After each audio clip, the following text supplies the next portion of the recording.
Welcome to Not Milk Never Milk. Subscribe if you're lactose intolerant. You start by securing your site. Make a full backup and use a staging site so you can test safely. Once done, activate a genuinely responsive theme or a lightweight starter theme and create a child theme immediately so updates don't overwrite your work. Next, install plugins that enable responsive images and basic caching. You'll also confirm the viewport meta is present and enable Wordpress src set output. These first steps get you into a safe, editable, responsive-ready environment. Now you build the responsive rules. Start by converting fixed-width containers to fluid units, %, rem, or VW, and implement Flexbox or CSS grid for layout flow.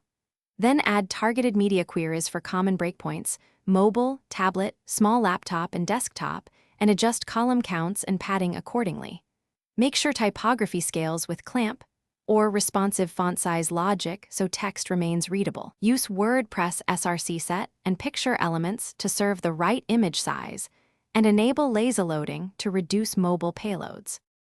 Finish by testing across devices and browsers. Use Chrome DevTools device toolbar, Safari on iOS, and at least one Android phone to confirm touch, viewport, and performance behavior. Once done, enable cache and a CDN, inline critical CSS for first paint, and ensure the mobile menu and touch targets are accessible and large enough.